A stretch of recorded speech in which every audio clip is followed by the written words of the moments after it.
Welcome, everyone, to the Game Ball Podcast. I'm your host, Tom Schuster. Joining me tonight are Mark Myers and Jenny Aquino.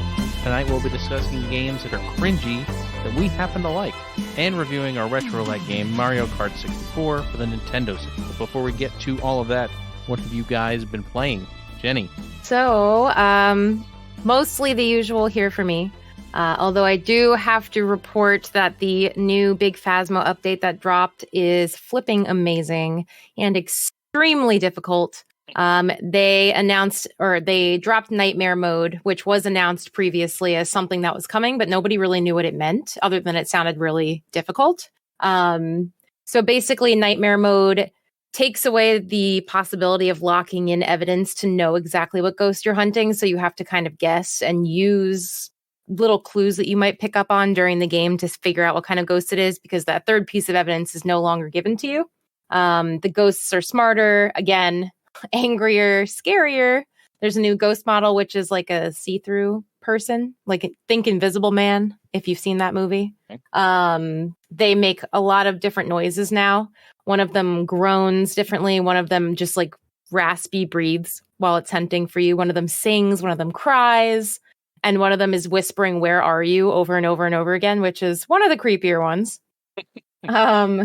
It's very difficult. It is absolutely a huge challenge. It's for someone who has played this game a ton on professional mode and feels like they're always speedrunning it, because it really isn't much of a challenge. This is a huge challenge. It's very difficult to get it correct on Nightmare Mode. So I would definitely recommend for any of our Phasmo fans out there that have not tried it yet. If you want a challenge, Nightmare Mode is for you. It's not something that I would recommend someone play like constantly, because you will die a lot and lose a lot of your money. But every once in a while, if you want the challenge, I would recommend it. But yeah, we're getting closer, hopefully, to coming out of early release. I cannot wait for that day so I can force more people to play with me. But until then, I'll enjoy my game on Steam. Aside from Phasmo, still playing through the other horror games like I'm Devour. Sorry, I'm back. Yep. Jen, what games are you playing? Sorry. What game? Mark, I'm going to have to talk about it all over again from scratch, just so you could hear all of the new and exciting updates for Phasmo. Besides Phasmo, I've been playing the other usual horror games like Devour and Ghost Hunters Corp.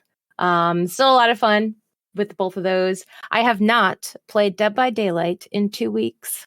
Ooh. Are you having withdrawals? No. So first I was. Oh no. Yeah. At first I was, because the game has just been so broken lately. Like, I know I've talked about this before. They introduced an MMR system, so that's been kind of annoying in general. But between the updates and the hot fixes, and this patch is broken, and then this patch is released, but the rest of the game broke, and Steam had an issue on its update day where the game wasn't working. It's just issue after issue. So I'm not really missing it right now. I'm kind of annoyed with it. But they did announce, so there's this account called Leaks by Daylight. If anyone's out there who's a fan of DBD that hasn't heard of this, if you don't like things being a surprise for you, Leaks by Daylight is pretty accurate at coming out with leaks, as you may guess, for the game. So we have Chapter 22 coming up, where they're announcing an original killer and survivor. So they announced what the original killer is supposed to be, or what its current stage of development is, which is interesting, I think.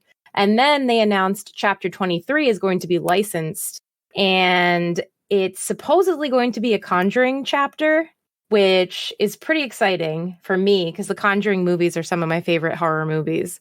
And it may be the nun from The Conjuring and Vera Farmiga's character as the survivor. That's like what's being speculated on right now. So I think that's exciting to look forward to. Maybe it'll rekindle my love of Dead by Daylight. We'll have to see. But other than that, I've been playing Back 4 Blood and It Takes Two with you guys on stream. And then, of course, Mario Kart, which we'll talk about later. But that's really it for me. A lot of Phasmo. So that's been taking up most of my time. I mean, as long as you're still enjoying Phasmo, if it sounds like you're really down on DVD right now. So yeah, I am. Pick something else up. It's disappointing to say that, because I was obsessed with that game. I have like probably 1,500 hours in that game or something crazy like that. Maybe more, maybe 2,000. I don't know. But yeah, it's been frustrating. I don't know. Several things frustrate me about it, but it literally being broken to the point where I can't even boot it up is the most frustrating thing that's been happening to me lately. So I'm just giving it a break. That would seem to be a reason why you couldn't play it. Yeah. Most people would have a hard time playing a game that won't turn on. If it doesn't boot up. Yeah.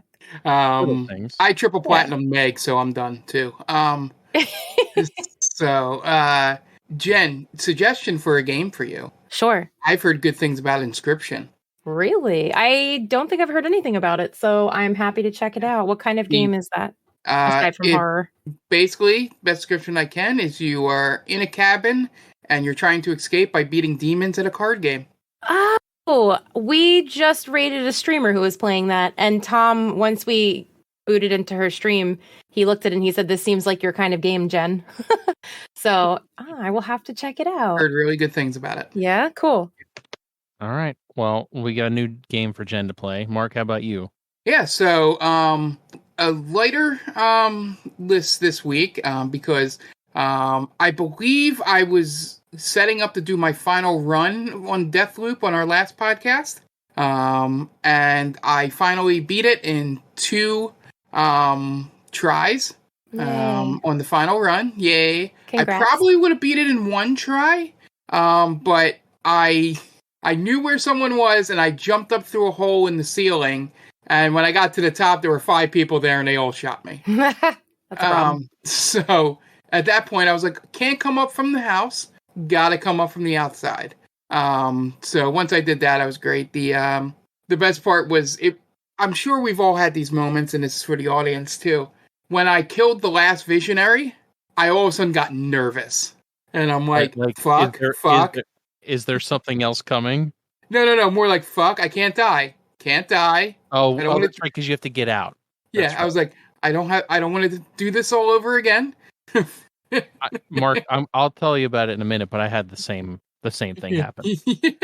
So because it's like the end of the game, you're like, oh fuck. And I just kind of did the go invisible sprint when my thing ran out, go invisible. And just almost killed myself trying to jump by where there was a mine, and yeah, it was a problem. But I got out, and the ending's pretty cool. There's multiple endings, depending on decisions you make. I'm guessing you're gonna have the worst one. No, they're not very different. There's like slight variations on what actually happens.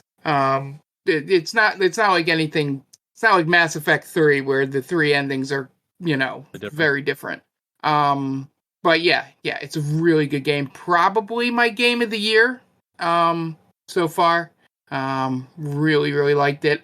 And I do still think about it, but probably won't go back because there are plenty of other things I got to play before the end of the year.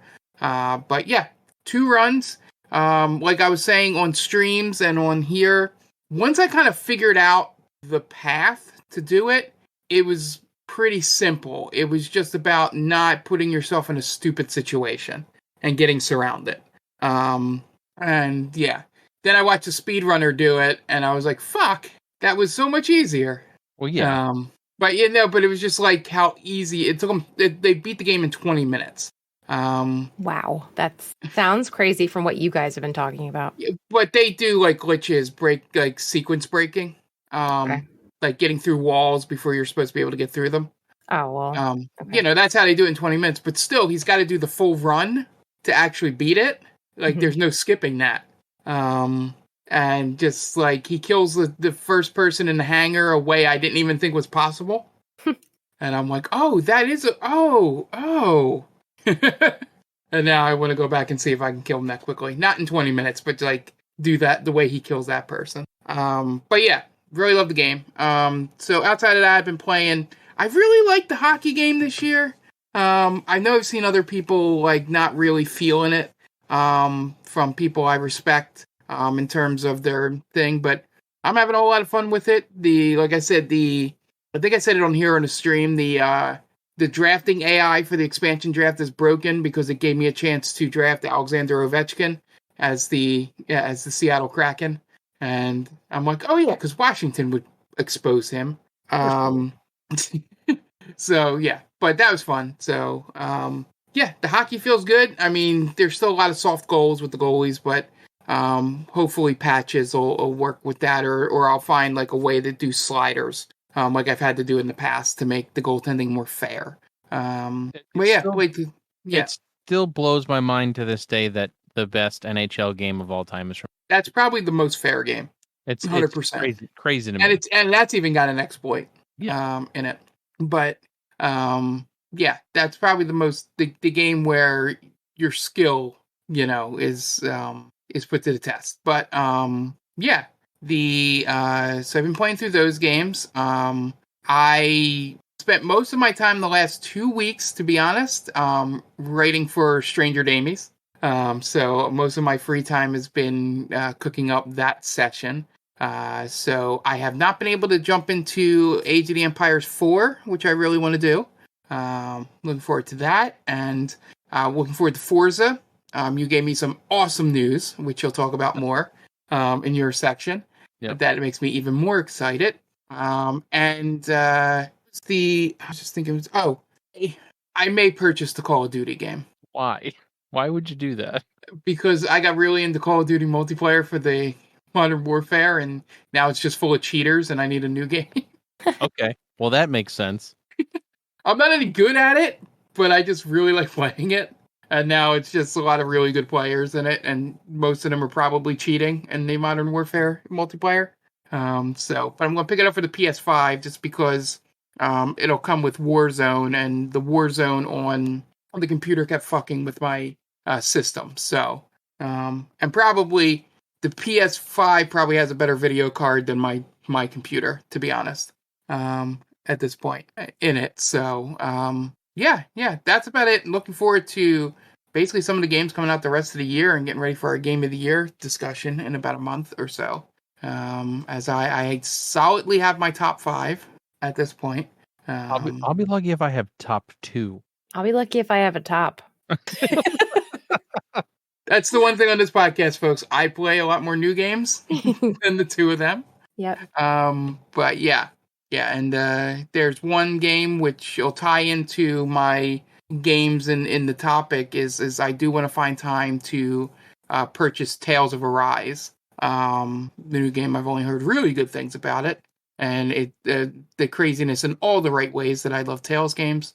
So yeah, that's, and I was going to pick up Inscription, but I'm more excited to see Jen play it or listen to her thoughts. All right. Well, hopefully. So Tom, that's what Britt was playing the other night, right? Yeah. Yes, that's what she was playing. Okay. So Tom, Forza. So details. I got early access to Forza Horizon 5, not for any special reason, but people who have Game Pass could purchase like the add-on passes that you're going to want to buy anyway later. So I bought them early, and I don't have to pay for the game because I have Game Pass. So it got me 4 or 5 days early access. So I've been playing it pretty much nonstop since it came out. If you're listening to this on Monday, Thursday night, I've been playing it since then. And it is awesome. I'm so happy that they didn't screw it up. That's always like the problem with Forza is like you're just praying that they don't do something stupid that causes the game to not be good. But anyway, for Mark, the only thing he's been talking about doing is driving up ruins and jumping off them. And I have some good news. You can do that. Well, at least I found one that you can do it on. Yes. I really hope they have the really tall staircase ones, the Aztec or Mayans, wherever they are in Mexico, ruins. That's all I want. Yeah. It's little things. Yeah. So granted, they kind of gamify it and they make it a ramp, but still, you're driving up the ruins, so doesn't matter. They let you do it. I've driven through an active volcano already. It's pretty cool how they're using weather and using like the biomes. That's the big thing in this one is the biome. But because I've played so many Forza games before this, they give you like cars depending on which games you've played. So since I've played pretty much every game, I've got like 12 cars right off the bat. So I didn't have to spend any money on cars. While like usually the first thing you do in a Forza game or any racing game is buy your first car, but I didn't have to do that. They give you a car to start, but then I had like 10 other cars that I had at my disposal if I needed them, which was so Do It pays you- to play older games. you get to customize your license plate? Yes. Can you use numbers? Yes. Is it a 5-number limit? No. I think Is your license plate going to read 80085? No. Okay. it'll be 69420. Yeah. 42069, baby. But yes, you Maybe I'll can. put some XXs at the You can end. do whatever you want, Mark. That's the beauty of it. I think it's a six. It's either 6 or 7 letters and numbers. But yeah, you can customize pretty much everything in this game, which again is one of the big draws, especially for you, Jen. Like you can do all different vinyl wraps and stuff on cars and painting, and you Yeah, can do you're, all kinds of stuff. you're So speaking my language. I'm here for it. I think you're gonna enjoy it. I really. By the way, there's a streamer mode on the game also. Oh, that's awesome. So like it won't play the music that's copywritten and stuff Perfect. like that. Yeah. Is So if it we as ever- awesome as the streamer mode for Life is Strange True Colors? I don't know what the streamer mode is on that. They took all the licensed music out, and there's like 2 or 3 scenes where people are like air guitaring and stuff, and there's just silence. That's great. I don't think it's like that. I think there's fill-in music or something. I'm not really sure. I You haven't should look up tried some it of yet. them clips, Jen. They're pretty good. I will. But yeah. So Forza Horizon 5 so far been awesome. I've been playing on my Xbox One X. I haven't tried it on PC yet. I'll probably be doing that tonight. See how it runs on there, and then maybe we'll get a stream in at some point. Depending on if everybody enjoys it. But yeah, having a lot of fun with that. So far, if you can't guess, that's my game of the year so far. But on a lighter note for Deathloop, I have made some progress. Ooh. I killed 2 visionaries, and I kept both of their powers. Nice. So I'm feeling a little better about the game right. I took the advice from our friend Jonathan. He said to try to kill Igor, and Mark also said this as well. Try to kill Igor because there's no NPCs in those levels, in that level. And you get his power, which is to become invisible for a short amount of time. And my God, how helpful that has been. Told you. I must have used it 100 times in the next playthrough I did. Wow. Just because you get seen so easily, just to like hit a button and be invisible for a short amount of time really helps. And the AI loses you very easily. Yeah. If they start spotting you and then you go in. Yeah, exactly. Like Cool. they'll have that question mark above their head for a second, and they'll just. They have short attention spans. And I'm Yeah. guessing you got Harriet next. I did get Harriet after that. Did you I- use... I'm just going to walk you through and see if you figured this out or you did it the hard way like I did the first time. Did you figure out that you could put yourself invisible and go through the lasers? No, you can be Yeah. invisible and walk through lasers. Hmm? God damn it! Redo. Just kidding. No, see, I eventually got. I got to the point where I got it's not a slab, but I got a trinket that the gas doesn't do anything to you. Oh, I never got that. I got that, but died with it and never got it again. So I had that, so I Okay. didn't have to worry about that so much. But I had to look up how to get to her because I couldn't figure it out. Yeah, you can got to go act- up and around. Yeah. You can shoot. There's a button on the door that's locked. You can shoot a button to open the door, and then you can go kill her. Yeah. I did not know. Like, I don't know how anybody would have ever seen that. I had to look it up because I was like, I died twice already.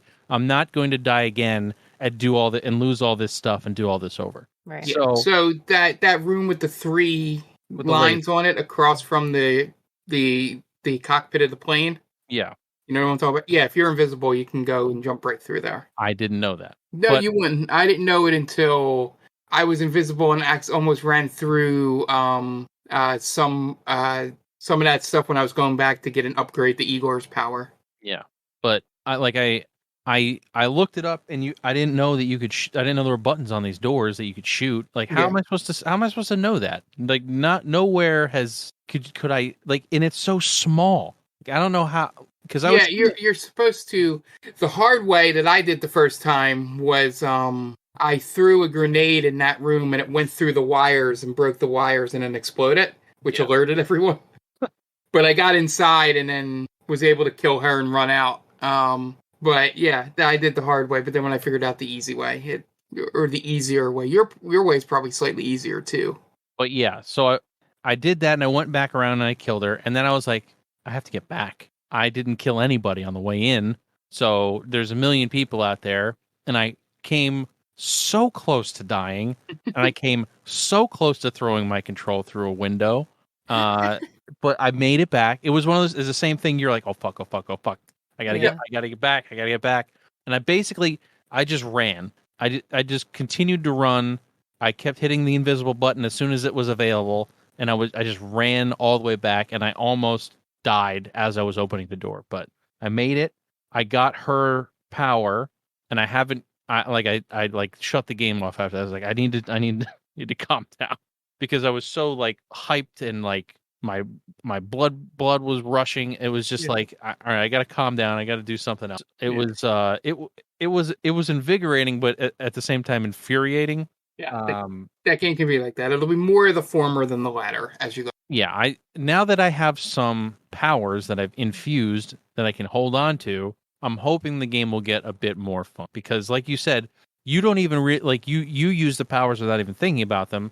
When I was playing, I didn't have anything to use, so everything was very difficult. So I'm hoping now that I have a couple of slabs that I will be able to get through some of these levels a bit easier. We'll see. Jonathan may disagree with me here, but the 2 powers you have now, you can just leave those on and get upgrades to them, and going back and killing those visionaries again. That's how you upgrade it. Spoiler. I honestly, as long as it doesn't spoil the story, I don't really. Yeah. Those 2 powers can carry you through the whole game. The Nexus and the invisibility, whatever that's called. The fact that Nexus, you can have 2 people next to each other, because that's been a big problem too. Yeah. Is having 2 people next to each other, and you shoot one. What do you do with the other one? So now that you have the Nexus, this power, when you do it, if you like shoot somebody with a headshot, the other person standing next to them has the same thing happen to them. Oh, that's cool. So like if you're if you do that and you're in a crowd of like 3 or 4 people and you get a critical hit on somebody, everybody gets a critical hit on them. Oh wow. Yeah. And there's a power up to it that is sort of like Contagion from Cyberpunk, where you put it on 1 or 2, and then as they get into range, it starts connecting to other people. So, it helps out, but you got to time it right because your power drains, that blue bar drains. Yeah. But yeah, you can, there's a couple places where there's a swarm of enemies and you can get like 6. I got 7, I think, and got a trophy or something for 5 or more in one kill. But yeah, I usually do stealth kills, like pick on and I snap one person's neck and then they all fall. Which is pretty satisfying. Yeah, I want you to do one thing for me, Tom. Yes. Now that you have that gas does not affect you, when you go, now I'm not spoiling the story, when you go into Charlie's thing, there's going to be a room on the first floor that you can go down into, but it's full of gas. Yeah. Can you explore that for me? I will do that for you, Mark. Yes. There has to be there might be something really good down there for you. It might actually help you. That would be nice. But yeah, I never got that power again, so I never went down there. Well, yeah, as soon as I saw that power, I was like, I have to infuse that one because I'm never going to get through this stupid level without it. Yeah, I got it pre-infusion. Because I got the power and I thought something happened and I lost it, but I had it still and I infused it. And then I was going through the level this time and I couldn't remember if I had it still. Yeah. And I fell into the gas and I freaked out and started running. And then I was like, oh wait, my health's not going down. Oh, I must still have that trinket. Thank God. Yeah. Because that was part of my freaking out, was that I was running in gas and I couldn't see how to get out. Yeah. But thank God I had that. Yep. And then the one other advice I'll give you next step, once you figure out the building for Fia, when you have to go kill her, having that invisibility power. Now, Jonathan slightly disagreed with me with this because he gave her a hard time, but I had figured out once I learned the map using that invisibility, you can basically walk right up to her and stealth kill. That's the hope, Mark. That's the hope to make that. Yeah. But it'll take you a bunch of times dying in there because you got to learn the map. Yeah. But once you do, I literally went there and maxed out her thing and never used her power because it was just so easy to kill her and get the other little mini trinkets. Yeah. That pop up. I have to say, I am a bit more excited about the game now that I've gotten. Yep, and you haven't even gotten to the big story beat yet, so Right. that should make it really exciting once you get to that. So I am happy for you. Thank you. And it's one of those things where I'm still a little hesitant about it. Like I was hesitant about picking it up and going and doing that mission, but now I feel a little better now that I got through a mission and I got my infusions. I'm progressing. Like before, I was just not progressing at all. It was just constant death, and it was just not fun. But now that I've made a little bit of progress, it feels better. So hopefully I will have more news in a couple of weeks. I doubt it because Extra Life is in a couple of weeks, but we'll see. We'll see. Last but not least, I'm playing N64 Online. My controller showed up today, and I don't want to rub it in anybody's face because apparently now you can't buy them, and they won't ship until next year. But I was able to purchase one, so I did. I didn't bother with the Sega one because I'm not paying $50 for a Sega controller. And it's the 3-button one. It's the bad one. It just doesn't make any sense to me to pay $50 for that. Like the 64 controller is very specialized, so I can understand why it's $50, but I can buy a Super Nintendo controller, which is the same thing essentially as a Sega controller, and that one's $30, and the second one's $50. It doesn't make any sense. Anyway, the controller for N64 works really well. It feels just like an original N64 controller. They must still have had all the molds for everything because it doesn't feel any different. And that can be a good thing or a bad thing depending on if you like the N64 controller. I was playing Mario 64 to get the hang of it, and it seems to. I mean, it's got all the ranges of motion. I mean, there's going to be lag because it's emulation, so there's naturally going to be lag. So there's that, but it is what it is. I could tell something was a little off because doing the ice race with the penguin, it took me like 5 or 6 times. I felt like Jenny. Yep. You would have been doing that for like 20 times if you like me. Let's be honest. Well, that's the thing. Like when I played it on original hardware, I did it first try. But anytime I have to do it like on a big screen or where there's a penchant for lag, I tend to have a problem for whatever. Like I overshoot stuff. But I mean, if you're going to get N64 Online, I would recommend either picking up that controller or I want to say Hyperkin and Retrobit have N64 style controllers for the Switch. So, and I think Retro Fighters has one, but apparently it's not working very well. So be on the lookout for that. Maybe they'll update the firmware and they'll be able to get the buttons. By the way, they did update Mario 64 in Super Mario 3D All-Stars to be able to use this controller now. So. Yeah, so this controller can work with any game. Just about Nintendo, I think, game, except for the fact of games at Mario Party Superstars. I was telling you this offline, Tom, and I guess it was in the same chat with Jen. So it does not work because they did not map the X and Y buttons on that controller. It's so weird to me. Like, make the controller work for everything. What? Well, because they probably weren't expecting people to do it. It probably works for the Mario Party. Is there a Mario Party in the collection? In the Mario Party Superstars? No, in the Nintendo Switch Online. I don't think it's there yet, but I think it might work for that Mario Party. But since all Superstars or whatever it's called has every Mario Party basically in it and all the mini games mixed, right. Yeah, the ones that require the X and Y buttons, they never mapped it. Yeah, that's a problem. I was watching someone stream and they were like, "Ooh, I got the cool N64 controller," and the thing came up to hit X, and it was like, well, I guess I can't use this controller. She was hitting all the C buttons, and nothing was registering. And Nintendo, being Nintendo, you can't remap the controller. Yay. Which is so dumb. Like, you can remap all kinds of controllers. Why can't you remap that one? It just doesn't make any sense. Like, for some reason, N64 style controllers, you can't remap them. And I don't know if that's because the C buttons are generally the right stick, and they don't let you remap the right stick, but it just doesn't make sense. Yeah, but the positive for Mario Party Superstars from watching that stream is that they did now allow you to use any controller for it. Like you used to have to only use one Joy-Con.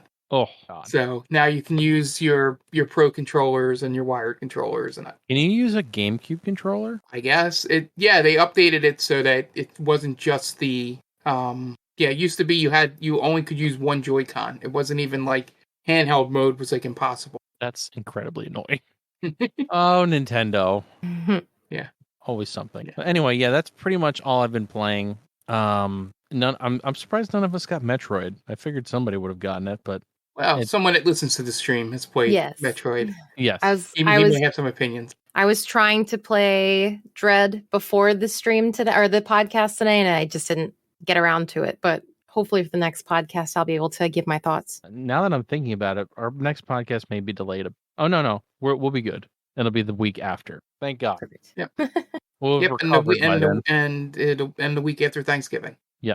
Okay, Look how magical that worked out. yeah, right. Yeah. Yeah, it's I think it's this one, then the one after Extra Life, and I think the next one's December. Wow. This year has flown by. Yeah. Yeah, And it's the I it's the feel like 5th, the 19th, and then the 3rd.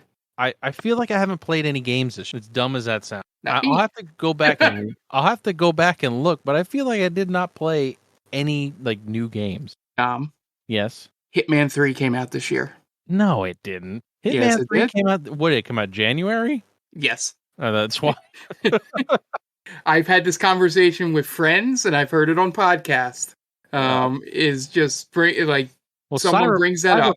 Cyberpunk came out this year, right? Yeah, that was last year. Was it last year? Yeah, it was last year. Okay. I believe so. I don't know. Because it was in November. What game did Miles Morales come out this year? Or was that last year? That was last year. That was a launch game.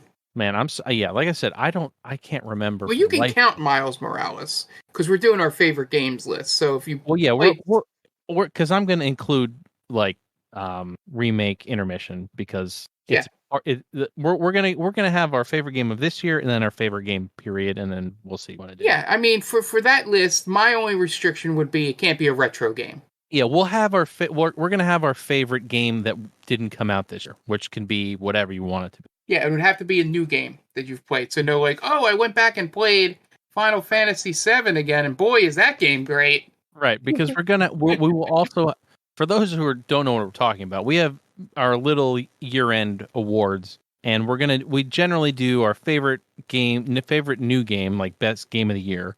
Then we have our favorite game we played that didn't come out this year, and then we have our favorite Retro Roulette. So yeah, that should cover our bases. Yep. Yeah, that's my one hard and fast rule, audience, is Tom just can't constantly pick Final Fantasy VII as his favorite retro game. Sorry, Tom. It's okay. It's okay. But, I mean, everybody knows. I mean, Mark would just continually pick Zelda. So. All right. Some years I may go A Link Between Worlds. To mix it up. Yeah. All right. Jen, tell us what we've missed the last part. Yeah, so this is a little bit unfortunate in my opinion because I missed it. But sometime overnight between September 3rd and September 4th, or I'm sorry, November 3rd and November 4th, Walmart silently dropped 10,000 units of a special Halo Infinite Collector's Edition. It was $170 and it sold out like immediately, of course. Oh, I'm less upset. Well, so you're going to understand why I'm upset when I mention what came in this bundle. Oh, I know. You do?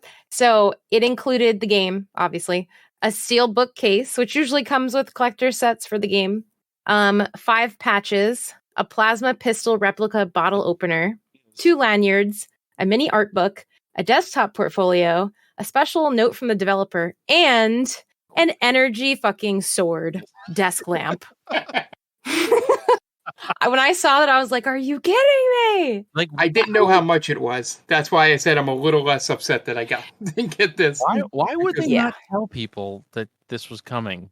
So this is part of the problem. So nobody really knows what's going on because Microsoft and Xbox, neither of them have announced this collection and they haven't acknowledged Walmart dropping it.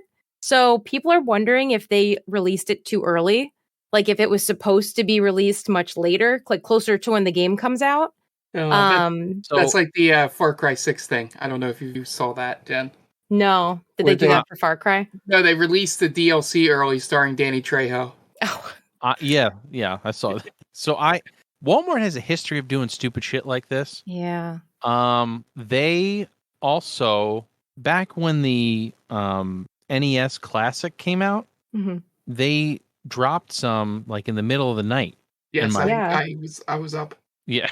Like it was like 3 or 4 in the morning, and my mother-in-law happened to be awake and order like 4 of them, and they let her order 4 of them. So it's just like, Walmart, what are you doing? Yeah, That's what happened here too. I was there for the Super Nintendo one, but they canceled all those orders. Yeah. Well, Walmart is how we got our PS5s because of something stupid that we figured out I watched the YouTube video to figure out how to. Yeah. I read it on like Cheap Ass Gamer or something. Like, the way to get stuff at Walmart is to put it in your cart, even if you don't get it that time. Yeah. As soon as it goes, like if you save it for later, as soon as the drop happens and you hit add to cart, it'll automatically take you through. Like, as long as you're signed in and stuff, you hit add to cart and it takes you right through. Which is what happened with the PS5. Yeah, Walmart's broken. It's really broken. In more than one ways. My company used to be owned by Walmart, so trust me, it's very broken. I could tell you firsthand. But so people are assuming that it was probably a drop that wasn't supposed to happen yet. And then other people are saying, well, maybe it's an unofficial bundle. But I don't think it is, because the stuff in there looks to be official licensed merchandise. So who knows? But of course, the scalpers are already listing these collector's editions on eBay for astronomical prices. I fucking hate scalpers. And so people are hoping that other retailers are going to have the same collections and actually release them when they're supposed to. But I kind of doubt it for some reason. I just have that feeling like this was like one and done. But I have some good news. So if you're especially hurt that you didn't secure one like I am, I did find another bundle that's similar, but a lot less awesome, but it may fill the void a little bit. So as of today, and I'm only going to give the date to give everyone an idea. So as of November 5th, Culture Fly has come out with their own Halo Infinite collector's bundle. It's only available on Best Buy, but it has a Master Chief art print, a Halo hat, a Master Chief mug, a phone holder, some pins, I think socks, and an energy sword vinyl figure. So it doesn't light up. And it appears to be a lot smaller than the other one, but it's an energy sword. So, sword. Just putting that out there. Does the job. Yeah, and it's only $35 or $40. So significantly less. It's just like a collectible box. It's not the game, obviously, but figured that could help some people out there who are sad. But yeah, I found that to be very interesting. It dropped sometime on my wedding anniversary. That would have been a great gift for myself. But we missed it. So, oh well. So moving on, Fortnite has announced that they're adding a new character to the game. So they are adding, if anyone's a fan of League of Legends, they're adding the infamous champion Jinx. I don't know if you guys know who Jinx is. She's like the super peppy, blue pigtail wild girl of League of Legends. And this is actually the first time a League of Legends character is going to be featured in the game, which is pretty exciting. I know there's a ton of League of Legends fans out there who may also like Fortnite, so this is probably awesome for them.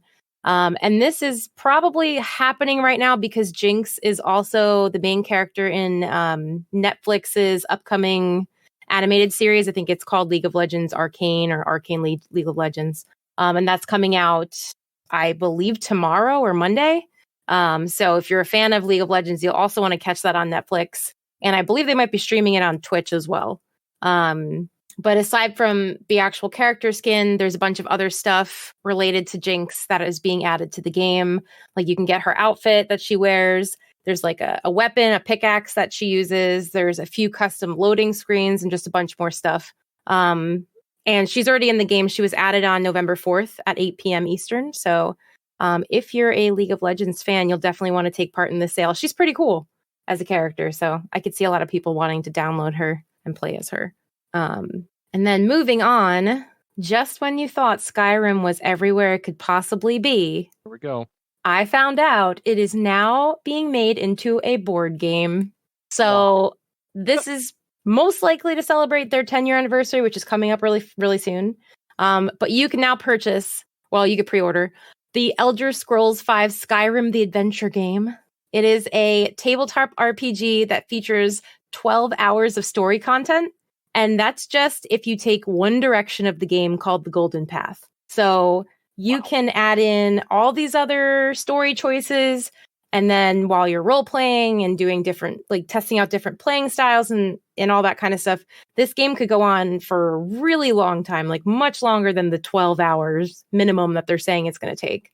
And I looked up more information on the game because I was interested. So the creators came up with a little summary on it. So I quote, they say, this new solo co-op, up to 4 players, game of adventure and exploration invites aspiring adventurers to return to the frost-covered lands of Skyrim, take up arms against Durgans, Daedra, trolls, and many more wretched creatures to help the common folk sleep a little easier at night as you battle for glory. It's a dangerous time, so the party brave enough to charge headfirst into danger best have each other's back. So I think that that's freaking awesome. Players can choose to be one of 6 races found in the game. So a Nord, a Dunmer, an Imperial, an Altmer, a Khajiit, I hate saying it because I always say it wrong, and an Orsimer. And then you'll also be able to equip different kinds of weapons and spells and armor. They're going to have Rift and Whiterun, other really iconic Skyrim locations in the board game. So it's basically like you're playing the game, as much as you could possibly play a board game as a video game. I don't know if that makes any sense. That didn't come out right, but you get what I'm saying. It's really awesome. I think this board game is going to do a really good job of capturing the feeling of Skyrim as a video game. It is set to release in the summer of 2022, so not too far from now. So like I said, you can pre-order it right now. It is available on GameFound. So it is $92 if you want just the base version. You can add on expansions to bring the price up to $190. Or if you want to be really awesome, you can go for the special edition, which comes with special minis and extra tokens and all this other stuff. And it could be as much as $300. So please tell me you did not pre-order the $100. No, I did not. I didn't pre-order anything yet because I mentioned it to Dan and he kind of gave me that look like, how much did you just say? So I feel like the Dan look? It might be dangerous to pre-order that, but we all know the look. Yeah, the look. But I think that that's really cool. I think it's kind of, I'm trying to think. It's probably going to be very similar to, in some ways, to the Risk board game, if anyone's played that. Okay. Maybe mixed in with D&D. So I think it'll be interesting. I do want to see if I can get my hands on one at some point, but maybe when it's not $92. I don't know. Might get real hate for this, but it sounds like Warhammer.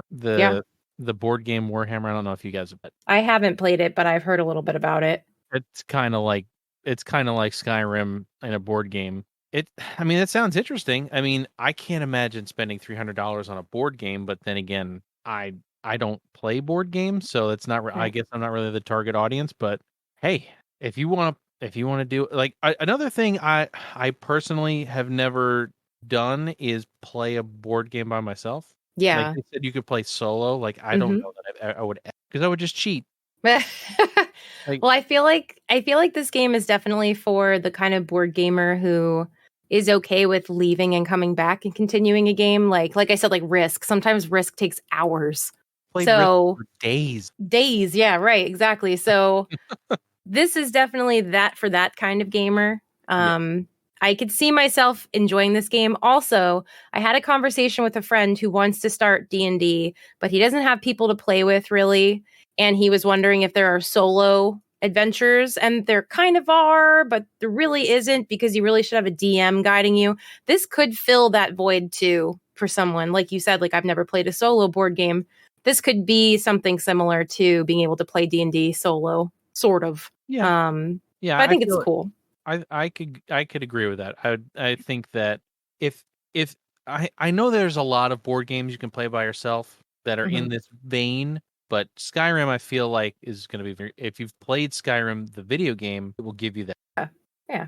I think it'll be fun to, like I said, I would like to play it, but for $92, I am being the biggest Skyrim fan I've ever met. I don't know if I can justify that paying that much for a board game, but I mean, I don't know if it has like a ton of replayability to it. Maybe it's worth it. I'm not sure. I'd really have to think on that.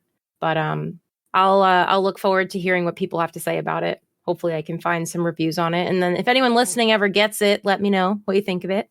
Sell it to me, please.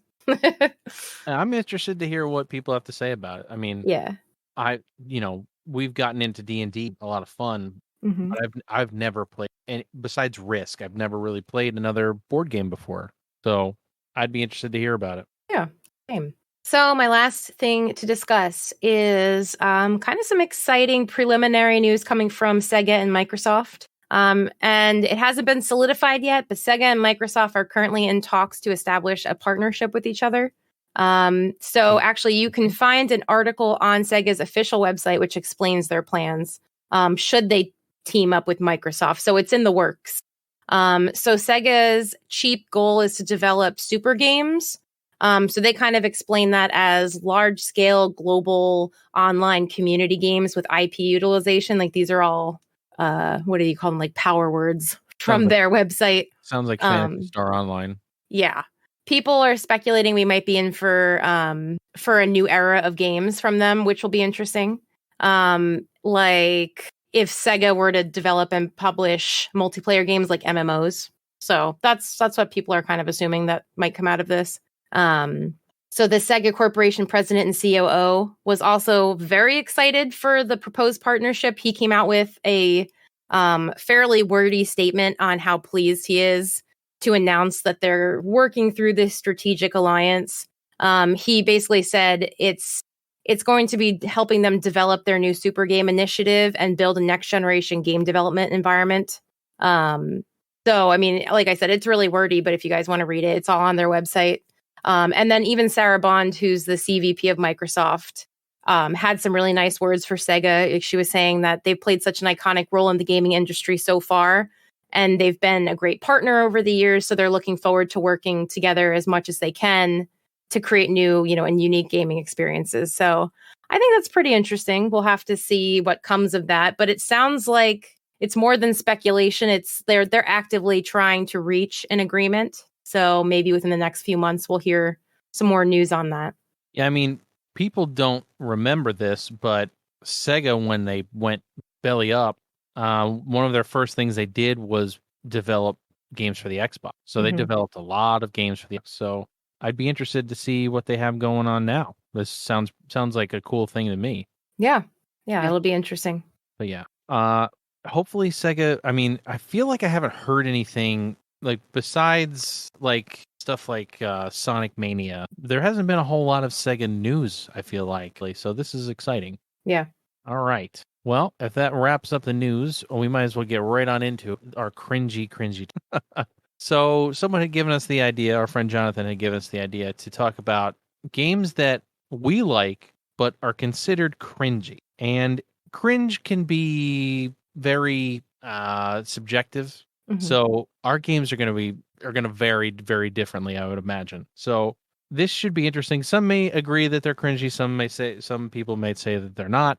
It is what it is. We'll see what you think. Let us know on Twitter and yell at us and tell us that we're all idiots. So I'm interested. I know Jen's going to have some. Maybe. I'm more. I want to see what's weird stuff Mark has. So Mark, why don't you get us going? Yeah. So I wasn't 100% sure exactly what this topic was about. So I came up with the idea of cringe being games that I like that are really good that I would be embarrassed to show other people that I play. Yeah, I'd say that's cringy. Okay. So the first thing that came to my mind, and this is more for like non-gamer friends and family, is my love of the Tales of series. First played it with Vesperia. Currently, I beat that game. I beat Zillia. Dabbled with a bunch of them. And currently have Bisteria playing through now. It's just the fact that it's an anime-ish game.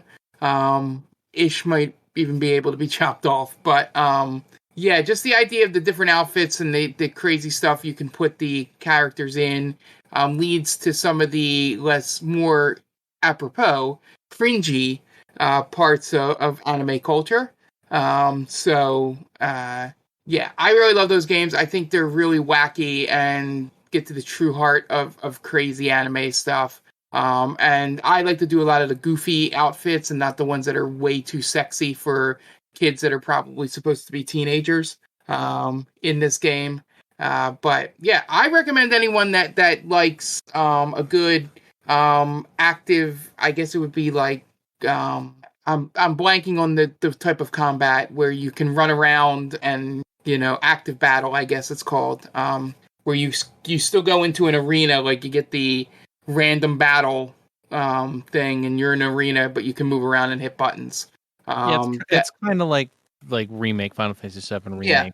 Yeah, essentially. But you have a lot more moves than you do in that game because you can cast spells. And one of my favorite parts of Tales of, which I would love to get you guys involved for maybe a co-op thing of it, is that you can play up to 4 players in it and control all 4 players Interesting. on there. So yeah, I first saw some people play it on Twitch, playing through Symphonia, the GameCube one. And that was obvious one to do because you could plug 4 GameCube controllers into the GameCube.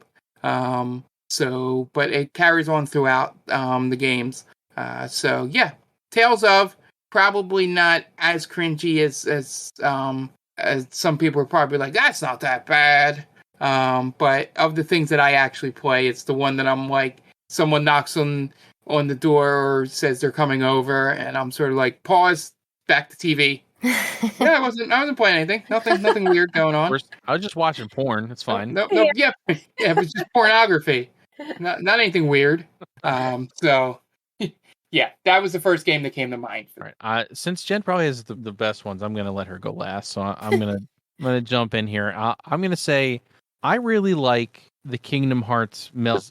It's a goofy rhythm game about a game that makes no sense. It's another one of those things, like Mark said, if I was playing it and somebody was coming over, I would have to like turn it off real quick. Be like, yeah, I was playing DDR. That's what I was doing. I was playing Doom. Let's play Duke Nukem. That's what I was playing. But yeah, like I like it. It seems like a super kiddie not aimed at me type of game, but it's one of those games where I like music, so I would like to play a rhythm game because I like the music in those games. It's kind of half the reason I play them. But yeah, I can understand why someone will go, you're playing a Kingdom Hearts rhythm game. Isn't that for like kids? Yeah. So I would understand if someone didn't think it was cringy, but I can definitely see why someone would think it was a cringy style to play as an adult male in his 30s. So yeah, I'm just gonna stop talking before I dig myself a giant hole. Jen, go ahead.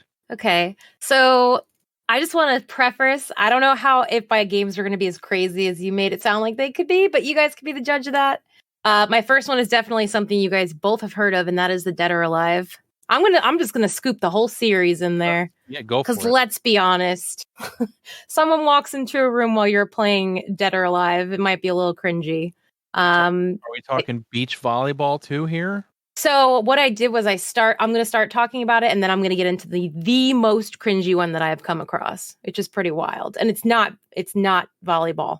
Oh, wow. Yeah.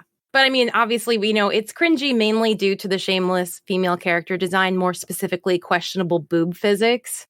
And on and off. Yes.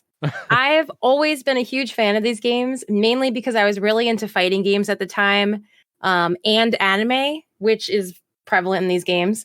And a friend of mine owned the game, so we'd always play them together. So it was kind of just a mix of, all of those things put together.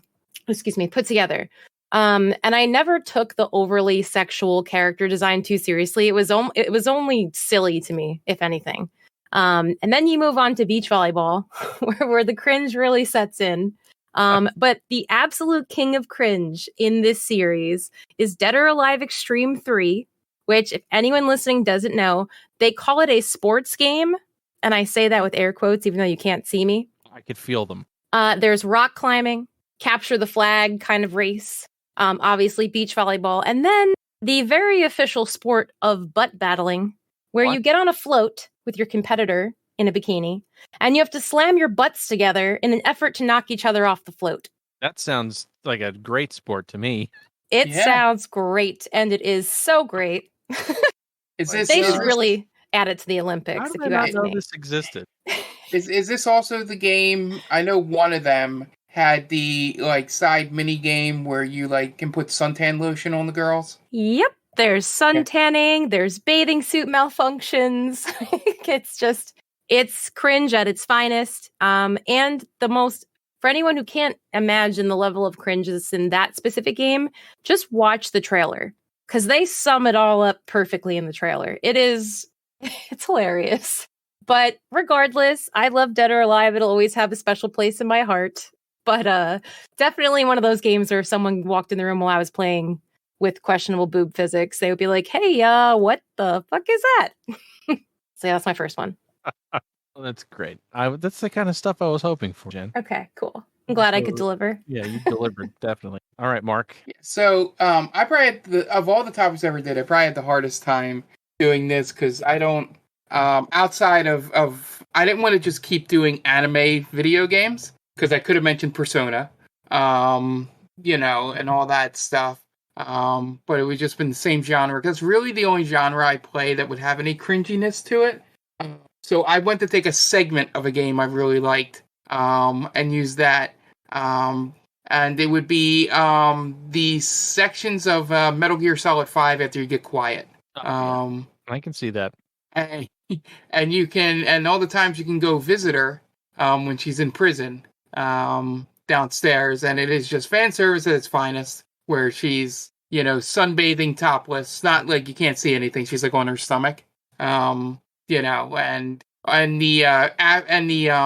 obviously famous scene in the rain where she just rolls around in that very suggestive outfit in the rain for way too long, because Kojima just has this thing with women in his games. I went back and recently watched somebody play through Police Knots, and there's a whole mechanic in that game where you can fondle girls' breast.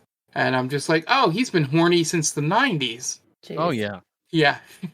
So, and Japan in the 90s. So, yeah, that's probably the only other thing without just lumping all my anime RPGs I play. Because it would be cheating.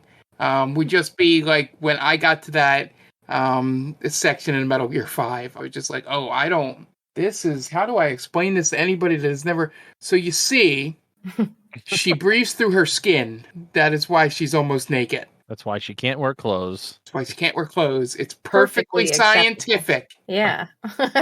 She breathes through her skin. Oh, God. Oh, good. So bad and so good. So, yeah, that was the other thing that came to mind. But I will put it out there again. I do play Persona. I do play Tales. I have started to play Trails. Yeah. So just as bad, I feel like.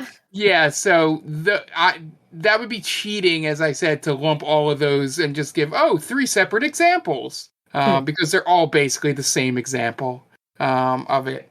The only thing that made Tales stand out that I mentioned it is the aforementioned ability to dress them up in costumes that you can buy DLC, that are just basically, every girl is in a bikini, sort of thing. But yeah. So, if you haven't played Metal Gear Solid 5 yet, sorry for the spoiler about Quiet. It's only 10 years old at this point. But yeah, that was the last time I felt cringe that wasn't one of my anime RPGs. Yeah, so I have a different type of cringe. Yeah. For this one, I have bro cringe for this one. So it's Halo. No. Damn. If you haven't gone back and played Tony Hawk's Underground or Underground 2 or American Wasteland, dear God.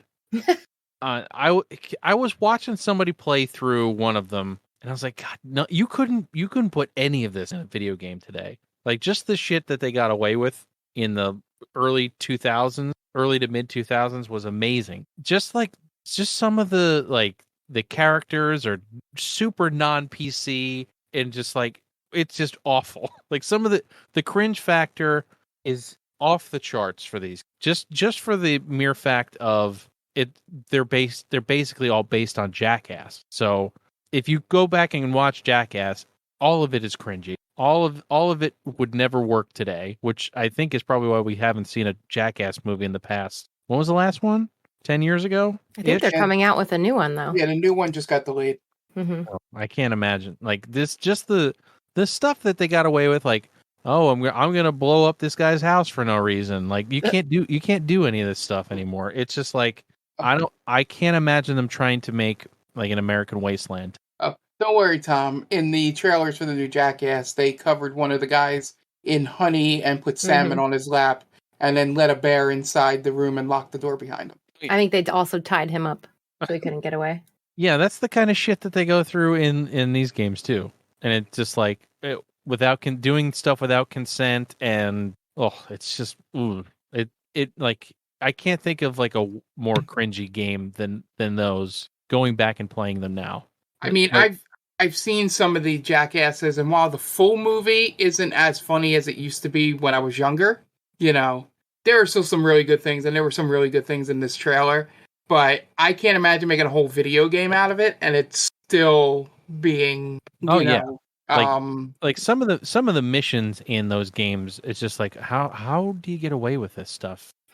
But yeah, I mean, you can't make the video game version of pulling back a giant hand and then letting it go and smacking people while they walk through a door. That will always be funny. Yeah, that's probably my favorite thing out of any of those. Even though it probably was the one that killed the most brain cells, it still was fun. All right, so Jen, end us here with a bang. I can only imagine. Okay, so this one is a mobile game. And honestly, when we first were thinking about our topic for this podcast, many mobile games came to mind. But this one, I feel like kind of combines a lot of the cringy mobile games that exist currently. So I don't know if you guys have heard of this game. It's called the Arcana Game. It's one of those games where a while back it was advertised all over Facebook and all over Instagram. Because it has really beautiful artwork in the game. And that's what actually hooked me at first, which I'm sure is their whole plan. So basically, this is an interactive visual story where you play as a character who is a tarot card reader, and you wake up in a tarot card shop or a tarot shop with no memory at all of who you are, anything that happened in your past. And you're visited by a person who is really impressed by how great you are at tarot card reading. So they offer you an invitation to go to the palace in the city. But in exchange, you have to help solve the mystery of who murdered their partner. So that doesn't seem that bad, right? So, of course, right after this, the game swiftly turns into a dating simulator where you run into several characters who are very obviously going to be your love interests. And you have to have conversations with them where your responses determine your relationship status. And like I said, the artwork is really cool. But it's so overdone, admittedly, in many other aspects. Like you have the most overdone character personalities. Like you have your magical mentor with a mysterious past, and the powerful and sexy countess of the city, and then the bad boy outsider, and the sweet and innocent handmaiden. Like it's so cringy. And the game goes on with a decent murder mystery storyline, but it's just really hard to get past the cringe of the dating simulator. Like both things just really don't go together, but somehow it still like hooked me. So this is one of those things where it's cringy. I know how cringy this is, and I still like it for some reason. And I think, like I said, a lot of it has to do with the artwork because it's really interesting, the style and the colors, and the murder mystery part's cool. But the whole fact that you're playing a dating simulator, and the game also gets really slow at one point where they really push it on you to pay your way to be able to continue through the game. And I hate that shit so much. And that's a typical mobile game thing to do as well. So you either have to wait hours to progress a little bit at a time, or you have to like buy coins or whatever they call it to go through the game, which is also adding to the cringe. But yeah, the fact that it's like it's the dumbest conversations that you have with these characters in this dating sim. And it's such a typical, like I've only played one other dating game sim in the past. And that I think I've mentioned this. It was because my grandparents had gotten it for me as a gift when I was in high school because they saw it was an anime game. And that's all that they thought that was necessary for me to like a game. And it turned out to be a very strange game that was not for me. But this checks off those boxes. It's cringy, it's awkward, its conversations are weird. If I could just shut off the dating sim part and play the murder mystery part, that would be cool. But Jen, yeah. Yes. I didn't expect the S word for you to use there was slow. Slow? Why? What would you think? You were like, then this game got slow. I was expecting a different SL word. Ah, I see. Well, I haven't gotten far enough through it to know if that's also a word to use. But yeah. There's 22 chapters, though. It's a dating sim. I'm pretty sure it gets slutty at some point.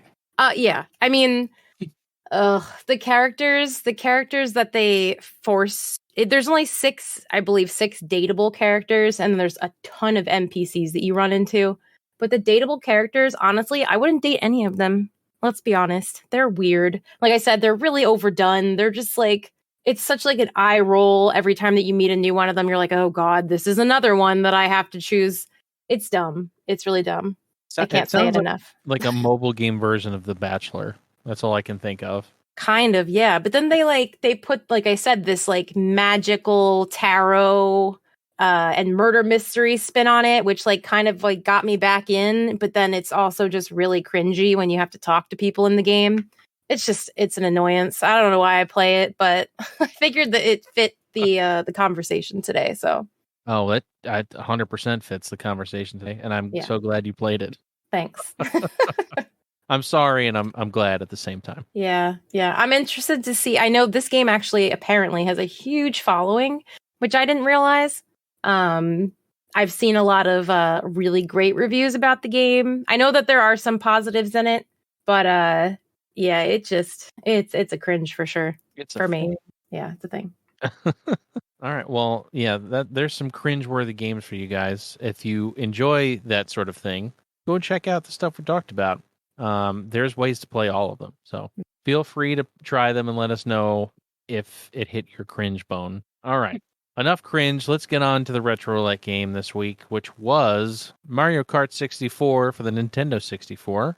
Jen and I had a somewhat special stream to play together on Nintendo Switch Online, which actually worked out a lot better than I thought it would.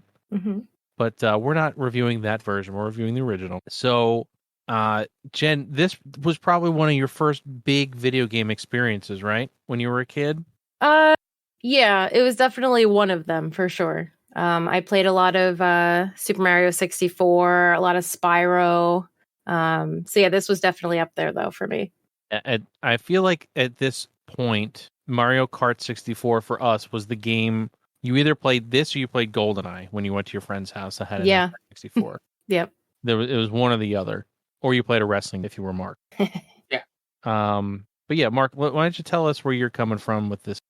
So I did play through some more Mario Kart, thankfully, from my Uncle Vim and his to download a better emulator than I had when I was playing through Mario Party. So first things first, a lot easier to get all the cups and all the CCs in here than it is in Mario Kart 8. Oh yeah. So that was fun. And getting the new opening title screen, which might be one of my favorite Easter eggs of it. So it was fun going through it again and realizing how much that the difficulty ramps up and how much drifting becomes necessary as you go up the CCs. So that was fun. And also I was able to quickly show my nieces the game. And they found the multiplayer with the balloon part boring. So I don't know how to take that. So yeah, that was my experience with it. I love Mario Kart. It's one of the, I think I had like 8 N64 games because it was right before the era where I got a job and was able to buy my own games. So it was one of the few ones I had. So I played it a hell of a lot. Through our lives. But yeah, it was fun to play it with the going the original way through an emulator rather than paying the extra money for the Nintendo Switch Online to play what is a slightly broken version, music-wise and stuff like that. I've heard. Yes, you've heard correct. So it was a good experience. This game's amazing. It's probably my second favorite Mario Kart. Well, technically third because 1A and 1B are tied, which is 8 and Double Dash. But it still handles fine. You just gotta understand that it's not as advanced as those newer games, so some of the tricks you learn for those don't really work on this. And update from when I was talking on the stream, Tom, I was able to do the glitch in Wario Stadium once. Nice. To jump over that wall. I haven't been able to repeat it. I would say that's not an easy one to get. Did it once. And it didn't matter because it was almost the end of the race, so everybody else was like 2 laps ahead of me by the time I made the jump. But I was determined. It's like anytime I fix a computer in my house, I'm like, I don't know what I did, but it worked. Yeah. So, yeah, I was happy to get back into it. I wish we could have, had an in-person multiplayer time to do it, because that's always the fun part. Is just busting on your friends. On the couch is where this game really shines, which hopefully we'll get to do in a few. Yeah. But Jen, how about I mean, did you had an N64? That was like your first console, right? Yes. Yep. So was this one of the games that you had?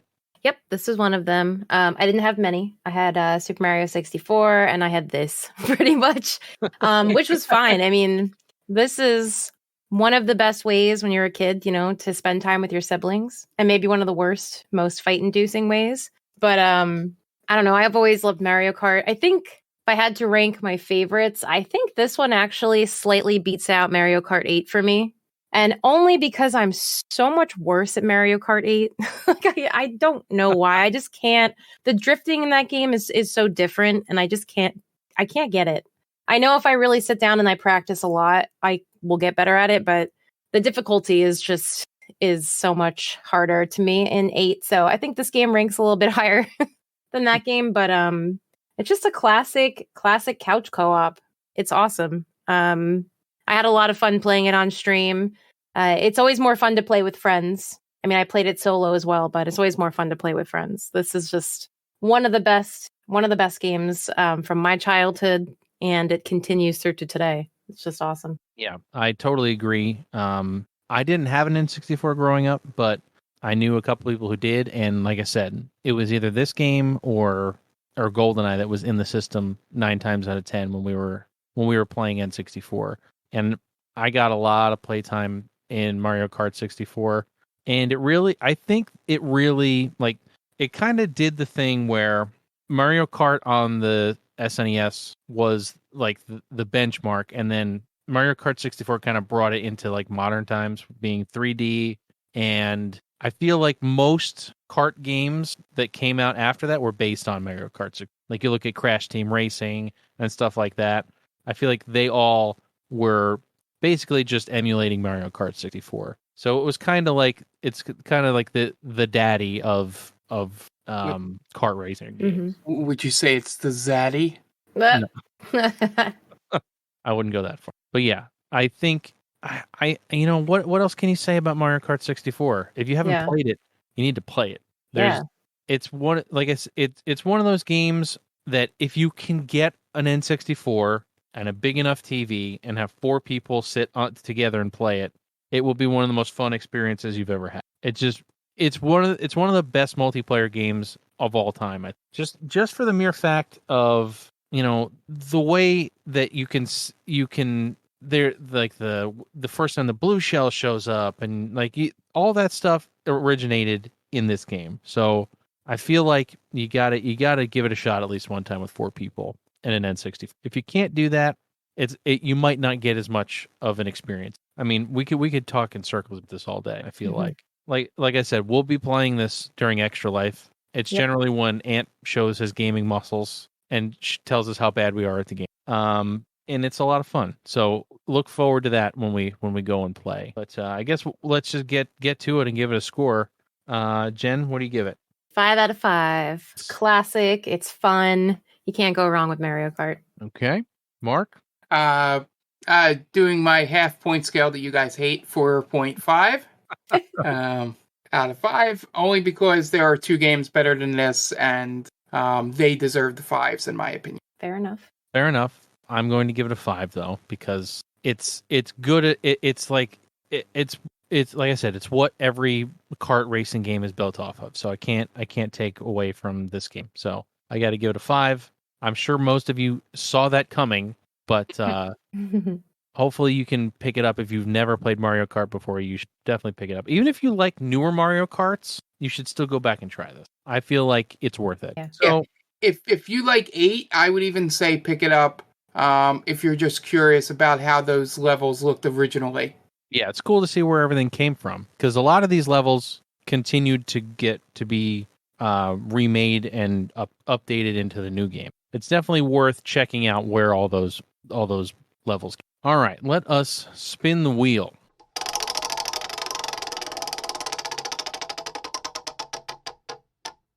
Okay, we are playing Castlevania for the NES. Ooh. Spooky time just ended, but we can extend it a little further. Yep. We've played Castlevania 4, I think, and 2. So this will be the first time we get the original. I'm pretty happy. Did we play 4 or did we play the one for the PC-88? Then we played 3 games. I think we played Castlevania 4. We played Rondo of Blood, and 2, and now we're playing 1. So I'm excited about this because 1 is way better than 2. So hopefully I won't have a hissy fit on stream. Yeah. But yeah, maybe we'll even have a Retro Roulette hour or so when we play this during Extra Life. We'll see. We can definitely do both. That'd be cool. But yeah, I'll be playing this on stream if you're listening to this to the day it comes out tonight. So come check it out over there. And Mark, you want to let everybody know about our family of podcasts before we get out of here? So we have our D&D podcast, Stranger Damies. Airs every other Wednesday, despite the fact that it's released on Thursday and Friday, the past 2 episodes. That was just because of editorial needs, because for some reason it sounded like Dan's character was whispering. So I had to go through the entire episode to edit. So I apologize for the weird changes in volume levels, because I don't know why he's one of the loudest of us, and he was the hardest to edit. So hopefully that will not be an issue going forward. We have our movie podcast, They Call This a Movie. Airs every Thursday. You can find it on Spreaker and anywhere you get podcasts. We're also on Instagram and Twitter at The Main Damie. TheMainDamie.com is our website where all of our content is located. That includes podcasts and anything written. So be sure to check that out if you want to be caught up with all things from the Main Damie family of podcast. And then we have Extra Life coming up. This will probably be the last time to really push it for the Game Vault podcast audience. So we are streaming on twitch.tv/GameVaultPod Saturday, November 13th. So if you're listening to this afterwards, don't worry, you can still donate. You can go to tinyurl.com/MarkHatesArt. That's at tinyurl.com/MarkHatesArt. And donate as little or as much as you want. Every little bit counts. If you do listen to this before the 13th, we have some special things going on. If you do donate during that day, we'll have a wheel. I'm getting a Plinko home game thing that we could do something wacky with. So we'll have some fun with some donations day of. And also the stream is great. We'll be starting at 9 a.m. Eastern Standard Time, going for 24 hours. Probably because we're older, there'll be some shifts, so it probably will not be the 5 of us at all times on TV as the night goes along. But we will be consistent throughout the entire time period. So be sure to check us out. If you have any questions, send a DM or just a message on Twitter with any questions or any suggestions for games or things we should put on the wheel. All of that is great. And also forgot to mention to Stranger Damies, we're going to do our traditional Talking to Strangers episode, which will air the Friday before Extra Life. That never airs on this typical Stranger Damies day because it's supposed to be your lead-in to the session that we open Stranger Damies with every week. So do be on the lookout for that. We are going to be recording that on Wednesday, November 10th. So if you're hearing this on Monday and you want any questions for us to ask during that podcast about D&D, about the campaign, about anything, send a tweet to @StrangerDamies or @RoxyFoxy or @TomSchuster or @OffTheMarkTweet. And we'll be sure to get it on air for you. And, just have some fun. With some special guests. It's going to be a good time. We have a big announcement on that podcast as well. So be sure to check it out. And Jen, when do we normally stream on twitch.tv/GameBallPod? Do that. So we normally stream every Monday, Wednesday, and Thursday for now. That may change going forward. But Mondays alternate with Retro Roulette, where Tom plays our newest Retro Roulette game and gives his initial thoughts, and Mark usually joins him for that.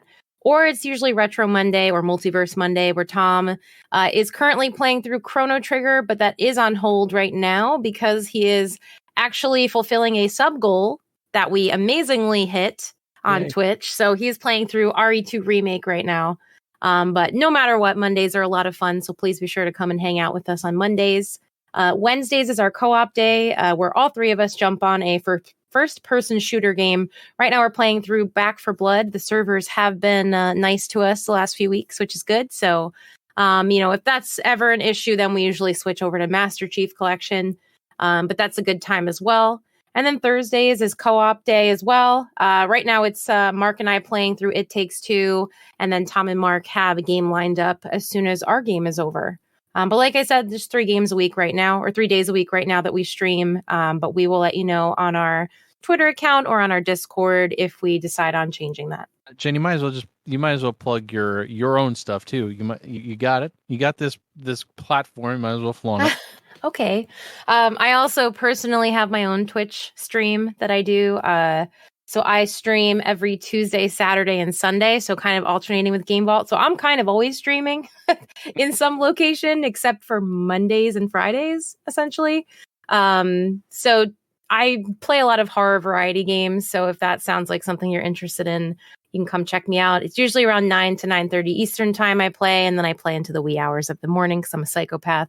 So, I am at Roxy Foxy on Twitch, which is RoxiiFoxii. And I am under that account as well, but I'm hanging out modding chat for Mark and Tom on Monday. Awesome. Everybody, please go check out him because it's a lot of fun. She's got a great community going. So feel free to jump in and have some fun with everybody. And let's see. Before we get out of here, I want to mention that we're an affiliate of Stone Age Gamer. If you have any need for retro console accessories, whether they be controllers or cables or power supplies or flash cards or mods or pretty much anything you can think of, head on over there via the link in the description of this podcast.